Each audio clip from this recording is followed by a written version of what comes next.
Nasuka siya ng dugo. Ganun? Opo, parang dumudura po siya ng dugo. Inumin mo araw-araw para lumakas ka ha. May nararamdaman ka daw na sakit. Hindi mo lang daw sinasabi. Minsan nakikita ka daw niya nasuka ka ng dugo. Papa-check upan sana kita kaso papasok ka pala. Opo, mapasok po at kailangan ko po ay.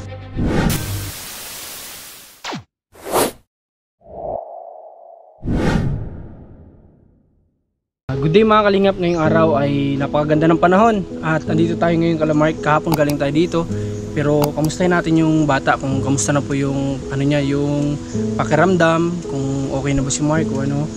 Tara. Ay, tumulabog yung paa. Kamusta Nay? Okay lang.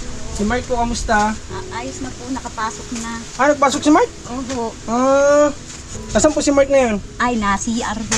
Kumusta po si Tatay Budoy? Ay, wala na naman po, baga. Ha? Wala na naman po. Bakit nasan po? Nasa, ano naman daw po yun, Itok. Ano Yung nga? pala'y galing ng Blesso kahapon. Nangangalakal din. Anong tatanghalian nyo ngayon? Ayan po, nagsaing po ako. Ay, ganon. Dapat din pala, dapat nanay, naggugulay-gulay din kayo. Kasi hindi lang po kami yung nakapansin, pati po mga viewers nakita na laki ng pinayat ninyo. Yan nga po. Ano? Kasi ibig sabihin walang sustansya yung kinakain nyo. Mahirapan ba kayo dito nanay makakuha ng gulay, ganyan? Ay, ano po, pupunta ho doon si Daniel ko kangabi sa bukas.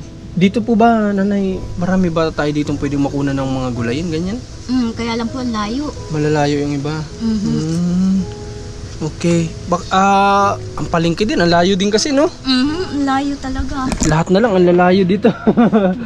Pero wala kasing choice, dito lang kasi yung lugar. Pero darating yung time nanay, di ba, na magiging maganda tong lugar na to. Lalo na kapag naging okay na tong kalsada. Nanay. Anong oras umalis si Tatay Budoy po? Alas 5 po yun umalis. Alas 5? Dito na si Mark. Mark, kamusta na? Ayos lang po, nagpasok po ako. Kamusta pa? Magdamit ka. Baka mahampas ka ng hangin. O kaya makita ka ng aso. Ay! Si Mark din po, nanay. Grabe ang pinayat. No? Oo, nagkasakit. Dating binavlog namin siya, dahil tumangkad siguro. Tumangkad po at saka nagkasakit po siya ay. Mahina sa sakit ba si Mark kapag ano? Okay, kamusta ang pagpasok mo ngayon, Mark? Ayos lang po. Ayos naman. Opo. Kala ko nga po gagalitan akong teacher ko ay. Yung pala, pinuntahan po ni Papa at nung grade 6 po, pinagi na Papa kay Papa. Sabay, oo, madala ko dun Mark ng excuse letter mo para di ka magalitan ni Ma'am Banji mo. Okay. Hindi ba sa'yo sinabi ng teacher mo na nagdaan kami dun ng, kailan ba, nung kahapon, isang araw hindi sa'yo nabanggit? Hindi man po. Hindi sa'yo nabanggit? Okay. Hayaan mo na. Okay, ngayon Mark, nagpunta kami dito kasi gusto sana ikaw namin ipa-check up kung ano yung pwedeng ano sa'yo, pwedeng i-recommend ng doktor para hindi ka sakitin, kumbaga parang ganun, para hindi ka sakitin. Tsaka napansin nga namin na laki talaga din ang pinayat ninyo mag-ina. No? Di pa ako binyag ay, kay Mark. Hindi ka pa ba binyag? Opo. Di pa po yan binyag. Kahit simula pa po nung isilang ako ni Mama hanggang sa iwan po kami ng tatay ko. Pero may birth certificate siya, di ba? Opo. Opo. Di lang po ako binyag. Hindi ka lang binyag? Opo. Okay. Ay ano, gusto mo mabinyag? Hindi ko lang nga po alam. Ha? Wala namang problema kahit ganyan na yung edad mo. Ako nga, laki ko ng... Ay kaya lang, hindi pala pwede kasi iglesia pala kayo. Oo, Oo nga pala. ibabautismuhan ho iyan Nanay, talaga. baka pwedeng pabautismohan niyo si Mark. Ha? Para po Mabalik ho uli kami at si Una Daya, sakit sa ulo. Pag niyaya ka gay, saka na. Ikaw na po nanay yung aksyon. Ano, kung sa Tatay Budoy po ay laging saka na. Ano?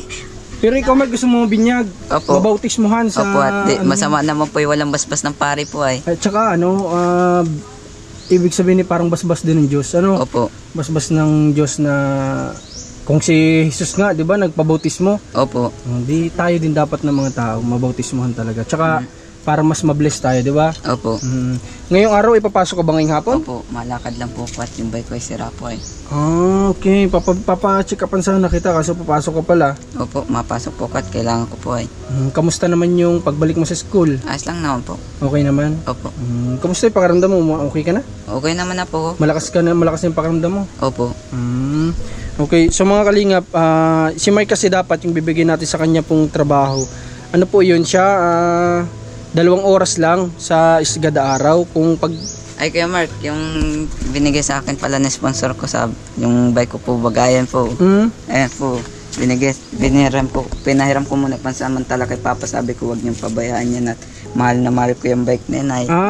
yung binigay namin sa yung bisikleta, pinagamit mo muna kay tatay. Opo, at naawa din po kay Papa ay. Kasi sira yung kanya, no? Opo.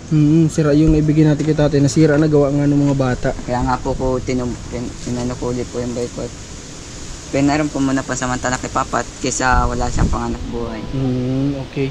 So, kailan nanay pwede si Mark mabautismohan? May age ba? May age ba sa inyo? Ano po, basta I-schedule po yun. Schedule? Opo. Okay, baka pwede pong po ang pagsamba. Okay, baka pwede po nanay mapabautismohan si Mark. Ano? Para ganyan, ma-bless din si Mark at syempre, kailangan din talaga ng tao yun. Okay, so paano yan? Dapat ngayon magpapacheck up ka. Pero anong oras ba yung pasok mo? Alauna? Di po, mamaya po, mga 12:30 rin po, mapasok na rin po. 12:30? Opo. Okay. O sige, ganito na lang. May ano ako dito sa iyo, may bibigay ako sa iyo dito. Kukunin ko lang dito. Mga kalingap kasi wala si Mark, may pasok pala. Hindi natin pwede mapacheck up ngayong araw. So ito na lang, ganito na lang bibigay natin kay Mark. Mark, may dala ako dito. Ito galing to sa Canada. No, halika po ka dyan. Ito, gagamitin mo to para lumakas yung katawan mo at hindi ka sakitin. Ha? O ito, galing to sa Canada. Binigyan kami kasi nung pangalawang magulang namin. Napakarami naman. Dami po. Galing sa Canada yan. Inumin mo ito, Mark, ha? Ito, Mark, gada isang tablet.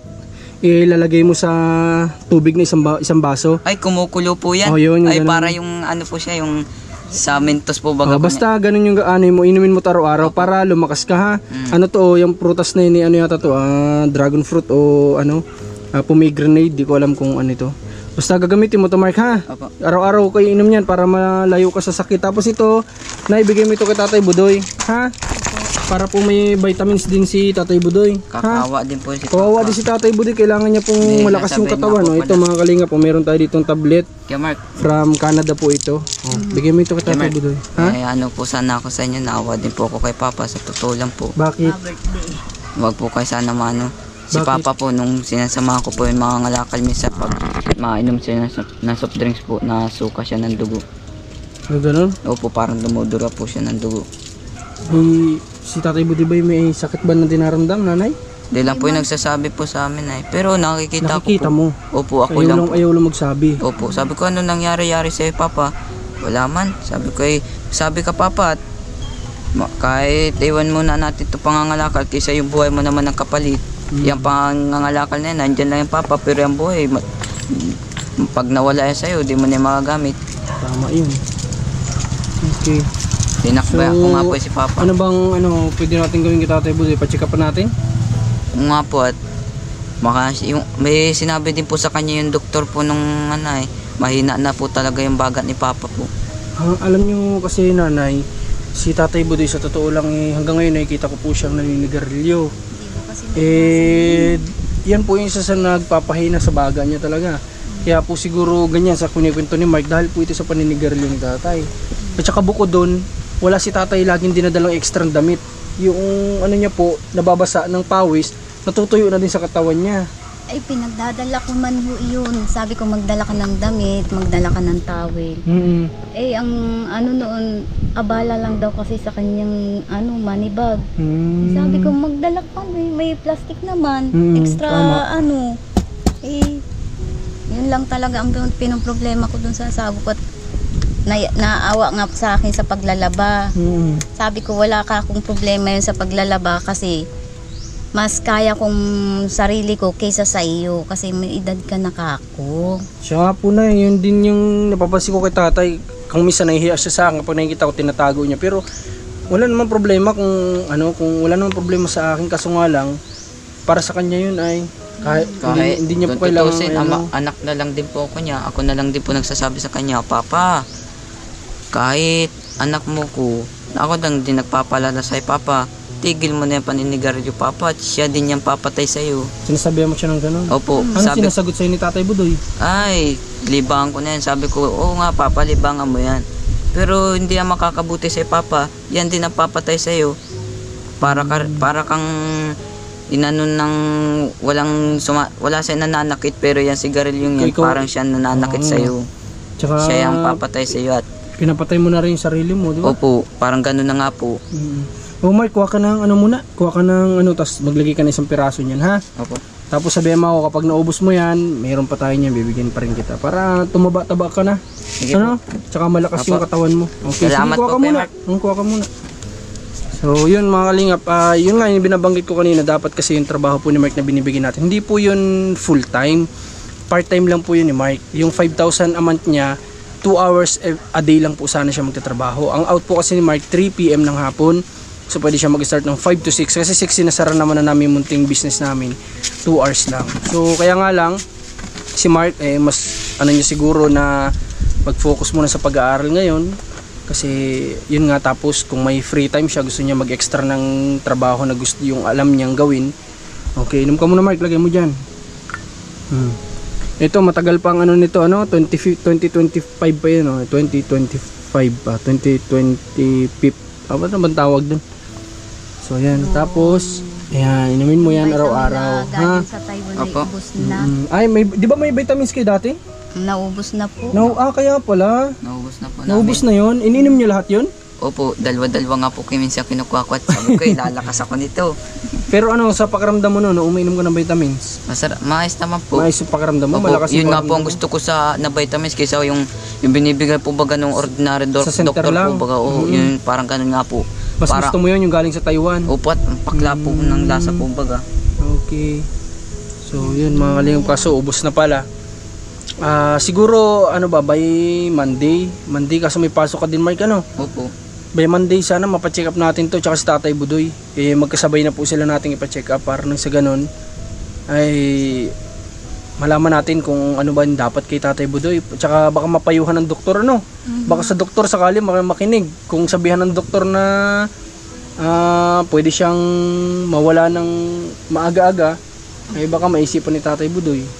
No? Sabihan na rin kami noon ni Doktora Madera. Sabi ako, kayong dalawang magjowa, kamusta na? Sabi ko, ayos lang po. Ay, bakit ganyan na itsura niya ni Budoy? Sabi ko, ay, ewan ko baga ho dito. Grabe din yung pinayat din ni Nanay Glyza. Nanay, mag-inom ka din ito, ha? Kahit ang inumin mo pa yung orange, ano? Yung orange inumin mo yan. Tapos Pwede na ito, Mark. Oo, pwede yan. Pwede na inumin yan. Tikman mo, anong lasa?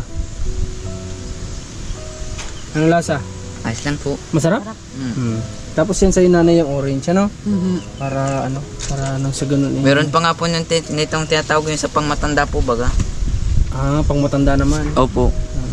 Na rin po ko niyan, yung naging amo po namin. Laging nainom ng ganyan. Mark, may tatanong lang ako sa'yo. Ikaw ba Mark, nasama ba yung loob mo sa akin kapag sinasabihan kita? Hindi naman po. Ha? Hindi naman po. Anong nararamdaman mo kapag nagsasalita ako sa'yo ng medyo mabigat na salita? Wala naman po. Ang naisip ko lang ay may pagkakamali na naman ako kay Mark. Ano ba ang solusyon nito para may tama ko ganito pala yun. Parang nare-realize ko po yung nag-iiba yung takbo ng utak ko. Kagabi nga po napanaginipan ko sabi niyo po sa akin kaya mo yan Mark. Ang tao naman nagkakamali pero naitatama din naman nila ang pagkakamali. Kaya mo yan Mark, makakatatama mo lahat na tapos may sa akin, yan Mark, tama yan, ituloy mo lang yan. Ibig sabihin pala hanggang sa panaginip pala na sisermon na natin si Mark. Grabe. Ano ito nanay? Nasa simbahan nyo? Nung nagpunta dito nung alas 2 nga po nung alas 2 po ng madaling araw din na po ako nakatulog at din ang lamok po doon sa loob. Ang gawin ko po bagay di ako makatulog, mag-review na lang ako. Nag-review ka? Opo, nagbabasa ako. Tapos sabay tinatakbo ko yung notebook, kinakabisa ko po. Okay. Sige, ganito Mark, ang gagawin natin by Monday, siguro pwedeng mag-excuse ako sa teacher mo kahit ilang oras, kahit 1-2 oras para ma-check up ka, no? Opo. Susundin kita dito ng umaga, tapos pa-check up tayo. Sa Tatay Budoy, sama natin. Ano? Opo. Kasi base sa kwento ni Mark, hindi po magandang nangyayari kay Tatay Budoy. Di ko alam kung alam ni Nanay Glyza yun. Alam niyo po ba yun? Hindi mo alam? Hindi siya nagsasabi? Hindi po. Grabe. Malihim Pero yung ikaw Mark, asawa talaga ko. nakikita mo talaga. Opo. Baka ano lang, ayaw niya lang kayo mong problema, no? Opo. Kahit nga po doon sa may bahay. Kahit sa? Kaya nanay po. Doon kayo sa kala nanay po. Kala tatay po. Simula pa nung nandun? Opo. Nangyayari na sa kanya yun? Opo. Ay, grabe. Nagsisimula na po nga kasi pala si yun. Papa yung manigarilyo po simula nung 15 anyos po. Hindi talaga maganda. So, Hanggang sa tumanda po. ito, aral din na tinan nyo si Tatay Budoy, may nararamdaman na palang ganyan. Hindi pa nagsasabi. Si Mark yung nakakita, kaya si Mark na lang yung nagsasabi sa atin ngayon. Okay Mark, mag-asikaso na at baka may malate ka, ano? Opo. Sige, ganun na lang gagawin natin, nanay, ha? Opo. Sige po, tapos, kumusta bigas? May bigas pa kayo? Kalahati na? Okay, sige. At pagbalik natin, ano namin kayo ng pang konsumo, ano? Para nang sa ganun, kahit pa paano yung pinagtatrabaho ni Tatay Budoy, baka sakali na lang, may masave kayo. Okay, sige Mark, asikaso na. So mga kalingap, ito yung lakad natin ngayon. Dito ka lang Mark, maraming nag-comment din kahapon na mga viewers. Nay, paano? Punta mo na kami ha? Sige po. Sige. Maraming salamat. Okay. Sige, inumin niyo yan. Sayang lang, di natin napacheck up ngayong araw.